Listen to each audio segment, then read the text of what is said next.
Isolo hapo jana usiku. Mashambulizi hayo ya wezi wa mifugo yalitokea katika maeneo matatu tofauti huku wavamizi hao wakifanikiwa kutoroka na mifugo. Kulingana na Naibu Inspector General wa Polisi Gilbert Masengeli, visa hivyo vilitokea katika Bojidera, kaunti ya Isolo na Olabule, kaunti ya Samburu. Watu wawili walishambuliwa katika shambulizi la Bojidera huku wengine watatu wakiuawa karibu na mto Ewaso huko Samburu.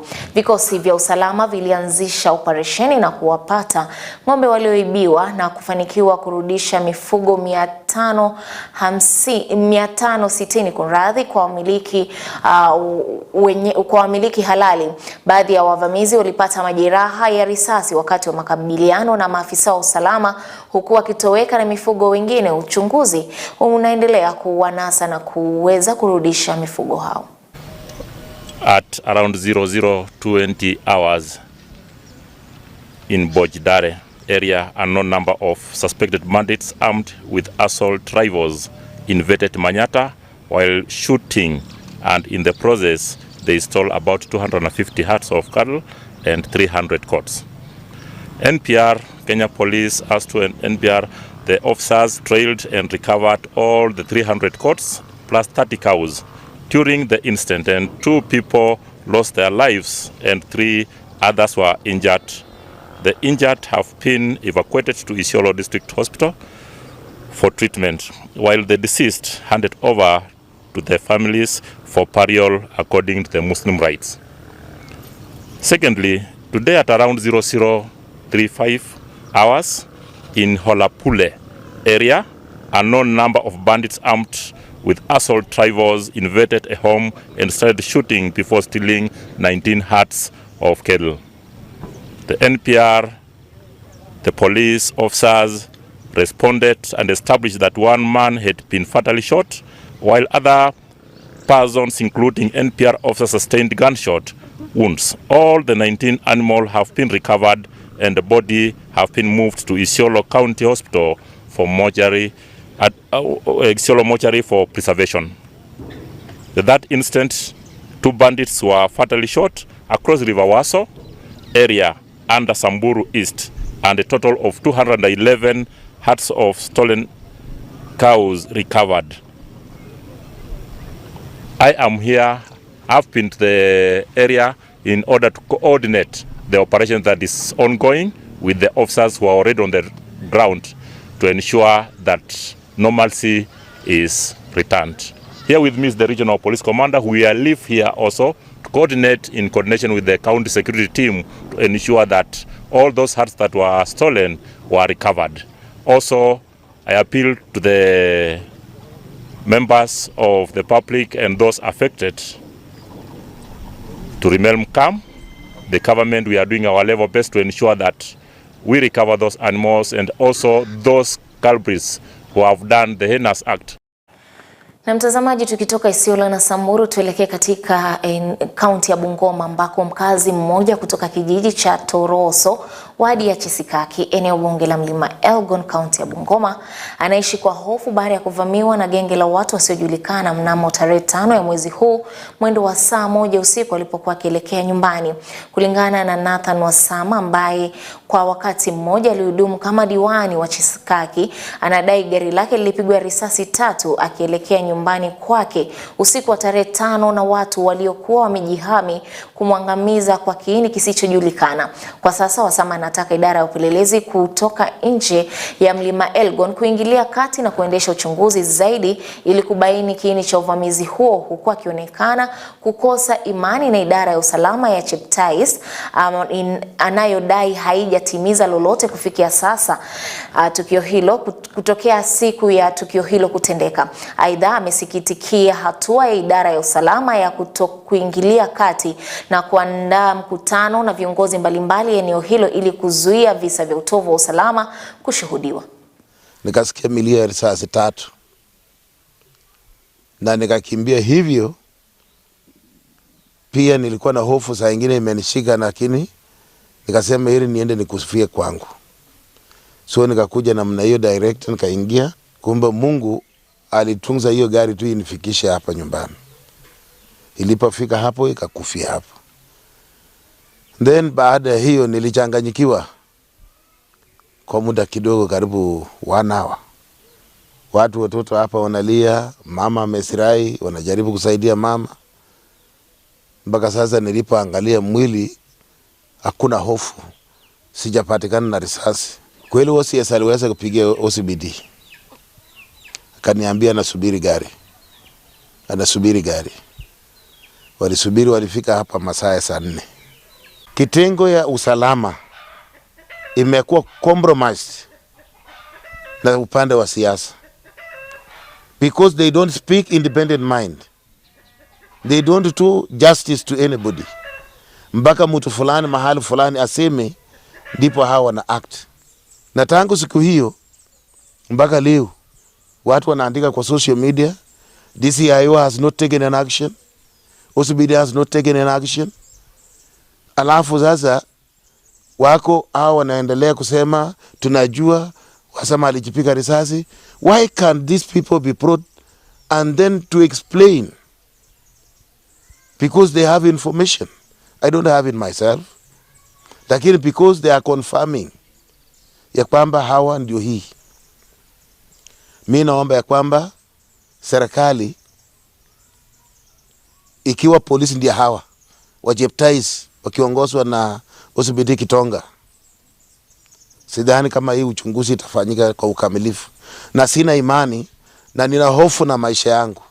That is what I want to confirm to the public and the government. I don't own any illegal firearm. So I'm asking other authorities, government agents, to step in. And if possible, let other people come from outside. Let it not this case be investigated by jeopardized people. Kwa hii muda sasa ni karibu wiki moja mzima. Mtu mmoja ameaga dunia baada ya kupigwa na wakazi wa kata ya Kusumeke, eneo bunge la Bureti, kaunti ya Kericho. Jamaa huyo anadaiwa kumkata nduguye Eric Kiptolangat kwenye paji la uso kwa kutumia panga. Maafisa wa polisi walilazimika kumwokoa kutoka kwa wakazi ambao walimpiga vibaya na kumjeruhi mshukiwa. Jamaa huyo alifariki akipokea matibabu katika hospitali ya Kapkatet. Kamanda wa polisi wa Bureti Benedict Chirchir alisema kuwa uchunguzi unaendelea.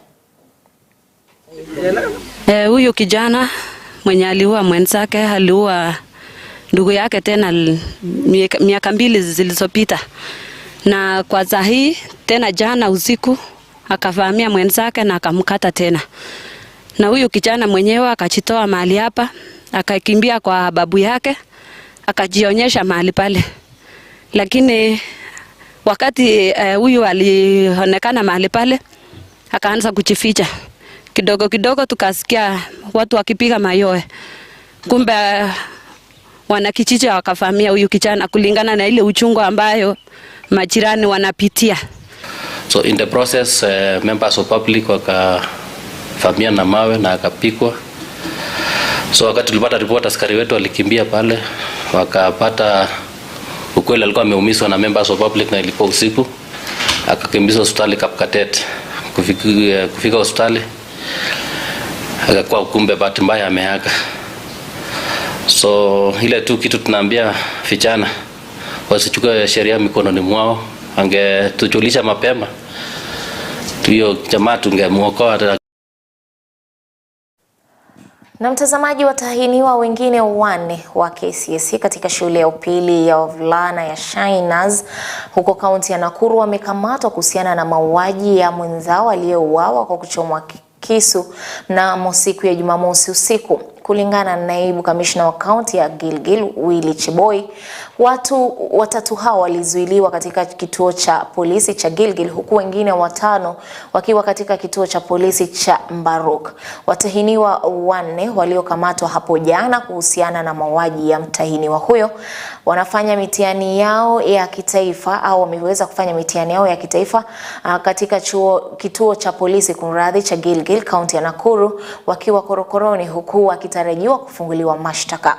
Na katibu mkuu wa elimu Belio Kipsang amesema kuwa licha ya kuendelea kwa uchunguzi wa kisa hicho, watahiniwa hao 8 ambao ni washukiwa wataendelea na mitihani yao baadaye, wataendelea na mitihani yao korokoroni, huku sheria ikitarajiwa kuchukua mkondo wake hapo baadaye dhidi yao. Haya yanajiri baada ya maafisa wa polisi huko Gilgil, kaunti ya Nakuru, kuwatia mbaroni wanafunzi hao, akiwemo mshukiwa mkuu ambaye ni wa taifa la Sudan, ambao wanadaiwa kushirikiana kumchoma kisu mwanafunzi mwenzao mnamo siku ya Jumamosi usiku mwendo wa saa 2 usiku katika shule ya upili ya wavulana ya Shainas. And we've been given assurance by our security teams, our investigative arm, that they have done adequate check. They have apprehended the person who is suspected to have been the one who caused the harm and fatally injured the other student. But this morning the candidate will do the exam from wherever they are, and thereafter we shall conclude the process. And I'm sure they will be taken to court in the course of time, maybe even as early as today. It's also good to report that the students who are involved in those fracas that was on Saturday night, there were 3 boys, and the one that did the stabbing, all of them have been arrested. We are also managing so that they also, however much we've arrested them, we also make sure that they do their exams also as the legal system takes. Na mtazamaji, ikiwa hii ni wiki ya pili ya mitihani ya KCSE humu nchini, waziri wa elimu Julius Migos mapema leo aliongoza zoezi la kuchukua na kupeana karatasi za mitihani katika eneo bunge la Lang'ata kwa mitihani wa KCSE ambao unaendelea kote nchini. Akizungumza katika ufunguzi huo, amewataka watahiniwa kuepuka visa vya wizi wa mitihani, akitaja yeyote atakayepatikana na hatia ya visa vya utovu wa nidhamu na wizi wa mitihani basi ataadhibiwa kisheria. Put in place very serious measures to the extent that this year, if there is any malpractice, we are not going to condemn the whole school, the whole center, the whole number of people who are there. It is going to be individualized. The Instagram team that was going on doing all sorts of things, they were arrested yesterday. They are going to be arraigned today. And we've asked the judiciary to assist us to ensure that prosecution is swift and fast so that people face the music. Kesi ya kupinga makubaliano kati ya serikali ya Kenya na kampuni ya India ya Adani Airport ilishindwa kuanza hii leo. Kesi hiyo ikiahirishwa hadi Novemba tarehe 27, huku ile ya wanasheria kunradhi wa ile ya wanachama chama cha wanasheria humu nchini LSK pia ikihairishwa hadi Novemba tarehe 17 mwaka huu. Hii ni baada ya wahusika katika kesi hizo mbili kuarifiwa kuwa hakimu aliyeelekezwa kusikiliza kesi hiyo hayupo. Walalamisho walielekea mahakamani ili kusitisha utekelezaji wa mkataba kati ya kampuni ya Adani na uwanja wa ndege wa kimataifa JKIA ambao ulikuwa unalenga kuruhusu Adani, kampuni ya India, kuendeleza na kusimamia uwanja wa ndege wa kitaifa wa Jomo Kenyatta JKIA chini ya ukodishaji wa miaka 30. Wakihutubia wanahabari baada ya kuahirishwa kwa kesi hiyo, kiongozi wa chama cha Wiper Kalonzo Musyoka na mwenzake wa DAP Kenya Eugene Wamalwa ambao wanawakilisha wafanyakazi wa shirika la ndege katika swala hilo, walitaka serikali kutupilia mbali mpango huo, wakisema kuwa Kenya ina uwezo wa kupanua JKIA bila kutegemea wawekezaji binafsi, kwani mkataba tata wa JKIA na Adani una njama fiche. This matter is of critical importance. We are dealing with a critical infrastructure which touches on the national security and the well-being of a nation state called Kenya. We have said before, we have no problem with the investors coming to the country, but the way this Adani deal has been crafted, it has all the trappings of what one would call a state capture. Look at Adani and JKIA, Adani in Shaft and Ship, Adani in Tetraco, and the whole thing grounded in secrecy. So we are on record for the petitioners here. In fact, the petitioners in this particular case, Tony Gachoka and political parties, Wiper Democratic Movement, Democratic Action Party of Kenya, and Jubilee Party of Kenya. So that's why we also came, and we are determined to fight over this for the benefit of not just the present generations, but future generations of this country. So there will be transparency. We know that some preliminary objections have been raised by the respondents, in this case, Managing Director of Kenya Airports Authority and the team, the ministers and all. It will be an occasion for Kenyans to see how we cannot run a government and how we cannot auction a nation.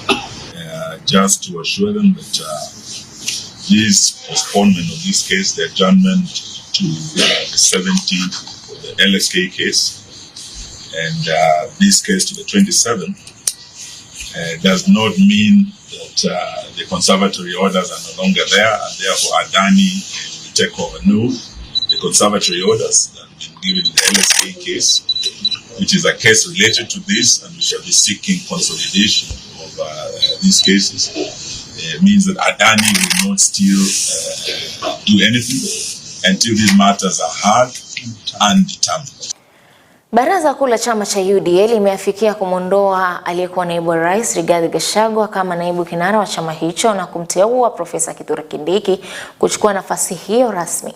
Hatua hiyo imechukuliwa baada ya Gachagua kuondolewa afisini na bunge la kitaifa pamoja na seneti. Mwenyekiti wa chama cha UDA ambaye pia ni gavana wa kaunti ya Embu Cecily Mbarire na katibu mkuu wa chama hicho Hassan Omar Sarai walisema wamefikia uamuzi huo kufuatia kufutwa kazi kwa Rigathi Gachagua mwezi uliopita na hivyo kumfanya ashindwe kutekeleza majukumu yake kama naibu kiongozi wa chama hicho. Viongozi hao walimpa naibu kiongozi wa chama Kithure Kindiki uhakikisho wakisema ujuzi wake usio na kifani utasaidia katika kukipeleka chama mbele. Kwa upande wake, Kindiki alisema yuko tayari kutumika kwa uaminifu na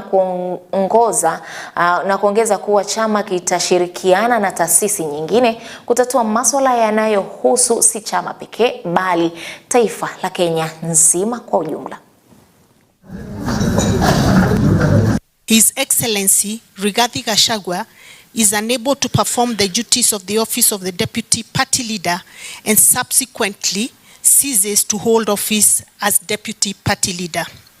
The National Executive Committee now resolves to designate His Excellency Professor Kithure Kindiki, EGH, as the Deputy Party Leader of the United Democratic Alliance Party effective immediately. In all democratic countries, in all multi-party democratic countries, the party is the one that forms government, and therefore the party is bigger than government.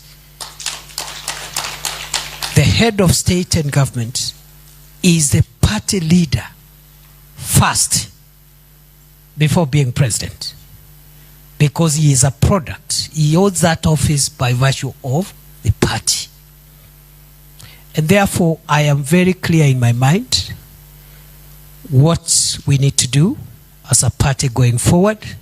Of course, the second role, which has been bestowed on you again with a lot of humility this morning, I accept, other than being a party member, to now serve as deputy party leader. In that role, I expect to assist our party leader as he steers our party, as he steers the country, as the leader also of the country at the moment, so that some of the functions that he delegates to me, requests me to assist in, or I am asked to assist in by the party, I'll be more than able, more than willing and available to assist in. Kanisa la Nairobi Chapel limeweza kuzindua ufadhili wa shilingi milioni 150 ili kuanzisha mfuko wa wakfu wa elimu wa Logos. Mpango huo unalenga kusaidia wanafunzi wenye changamoto za kifedha kutoka kwa jamii zote kote nchini. Tangazo hilo lilitolewa wakati wa ibada ya Jumapili kuashiria mwanzo wa kampeni ya miezi 6 ya kuchangisha pesa hizo. Mfuko huo wa ufadhili wa Logos, mpango wa haki ya kijamii, ulianzishwa na Nairobi Chapel mnamo mwaka 2008. Tayari umeweza kusaidia zaidi ya wanafunzi 1035 kote nchini, kwa sasa wakipokea udhamini wa kila mwaka. Ni Korir, mchungaji katika kanisa la Nairobi Chapel na mchungaji mwandamizi, aliongoza kutangazwa kwa uzinduzi wa mfuko huo, akisisitiza umuhimu wa kuunda urithi wa kudumu na msaada kwa wanafunzi wanaohitaji. Nairobi Chapel in the year 2008 started a scholarship fund called the Logos Scholarship Fund to be able to help needy students be able to go through high school and to go through university. And since 2008, by then, now we're in 2024, 1,035 students have gone through the scholarship fund. So today we wanted to pause first to celebrate the amazing stories. We have over 1,000 stories of transformation that has already happened. But as a church, we want to be responsible with the mandate that God has given us. And one big concern that we have had is the financial sustainability of this fund. We've been basically collecting most of these contributions from our congregation, but we recognize this year alone we had over 100 students that are on the waiting list that we could not admit onto the fund. So we can't grow the fund beyond our capacity, but we need to extend that capacity. So we decided as a church to start something called the Logos Endowment Fund, to create a platform for financial sustainability for the Logos Scholarship Fund. The reason why we're here today is we are launching the Logos Endowment Fund to create a sustainable base for the Logos Scholarship Fund. So that's what we're here today. Now, basically, this is our target. Our target is to raise a principal value of 150 million shillings, so that from the interest, from the gains of the endowment, we can be able to pay the school fees. We want to stop consuming our seed. We want to plant that seed and be responsible to allow it to grow, to accommodate more growth, to accommodate the needs that are already there, in our bid. So that's what the Logos Endowment Fund is, a sustainable financial base that provides for growth, so that as our congregation contributes, they are contributing to the main kitty, which is the principal value. And all we're doing, the interest is what is supporting the students.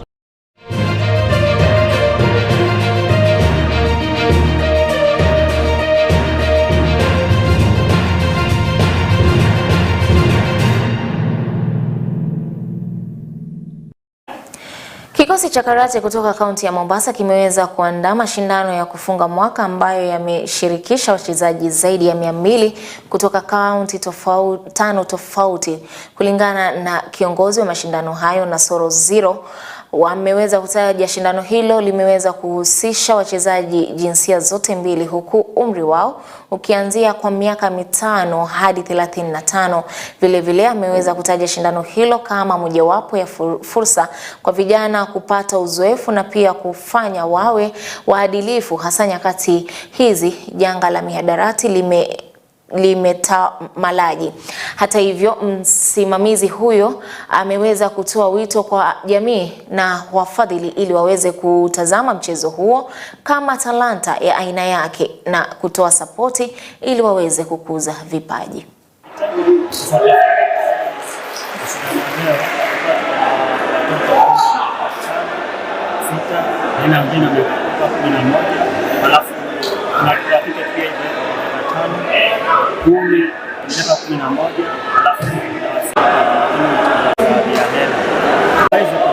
Kuna zile tunaita faida za mchezo, na zile tunaziita short term na long term goals.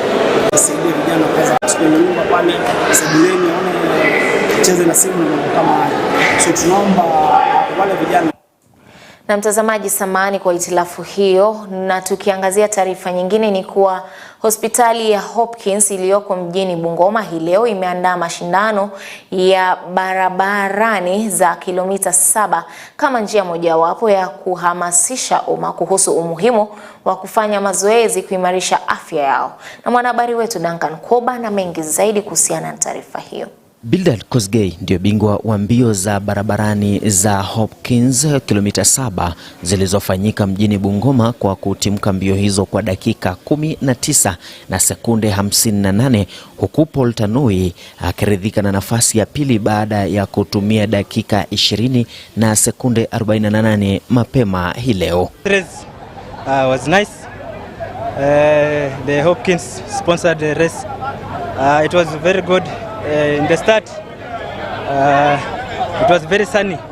Those races could keep you behind, but I keep pushing. The race was good. The race organizers did a very good job. I wish to thank Hopkins Hospital for this race.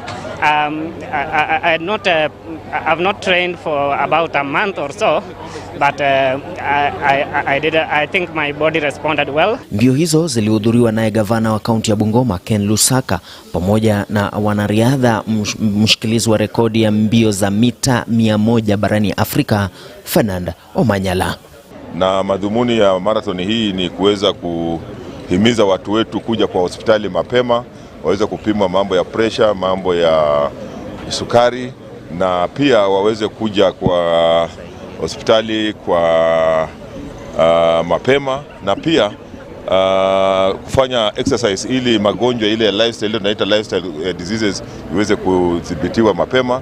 That's why tuko hapa siku ya leo kuweza kufanya marathon hii. Kwa hivyo nataka kuwahimiza wote ambao wamekuja tuwe na marathon ambayo itakuwa ni nzuri. Kulingana na mkurugenzi wa hospitali ya Hopkins Jefta Ombonyo Mweri, ni kuwa mashindano haya yatakuwa ya kila mwaka, lengo kuu likiwa kuhamasisha umma kuhusu umuhimu wa kufanya mazoezi ya viungo vya mwili pamoja na mazoezi mengine. Pia na ku-encourage kila mtu mdogo aliyekuwa na ulemavu, wale ambao ni wazee, vijana, hata mama wajawazito pia wanatembea, ili kuhakikisha kwamba tunapunguza hizo risk factors ambazo zinaweza result into lifestyle related conditions. Pia lengo la mchezo huu ni kwamba tunahimiza watu ama community kutembelea hospitali, wasingoje wakati ambao wamelemewa zaidi, kuangalia hata mambo ya pressure yao, kuangalia mambo ya sukari, ili yanapogundulika mapema inatibiwa kwa urahisi. Kwa hivyo hayo ndio malengo ambayo yametuleta hapa leo. Imekuwa ni mchezo ambao umekuwa na watu ambao wameweza kuhusika ni wengi zaidi, na umeweza kuwa mchezo wa kufaulu kabisa, na huu mchezo utakuwa kila mwaka tarehe 10 mwezi wa 11 kila mwaka. Naye mshikilizi wa rekodi ya mbio za mita 100 barani Afrika Fernand Omanyala akiahidi kukuza wanariadha chipukizi kupitia wakfu wake wa Omanyala, akielezea sera za mbio za barabarani za Hopkins kuwa kielelezo cha kukuza talanta na kuimarisha afya kwa ujumla. Fitness for sportsmen, fitness for wase wanataka achieve kitu in life, but normal person, anybody anaweza kuwa part of the challenge, and si lazima ikuwe tu ngoje Hopkins run. Unaweza fanya mazoezi zako hapo home na itakusaidia sana hapo mbeleni. Duncan Koba, majira ya EBN, kaunti ya Bungoma.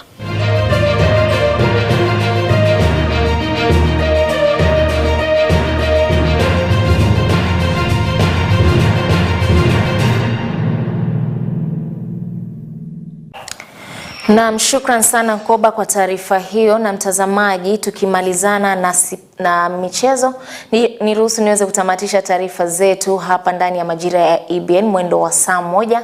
Mengi zaidi ni hapo mwendo wa saa 3 naye Cynthia Nanjala, taarifa zetu kwa lugha ya Kimombo. Hadi hapo kesho tena mtazamaji, kuwa na utazamaji mwema na usiku usiokuwa na mang'amu. Kwaheri.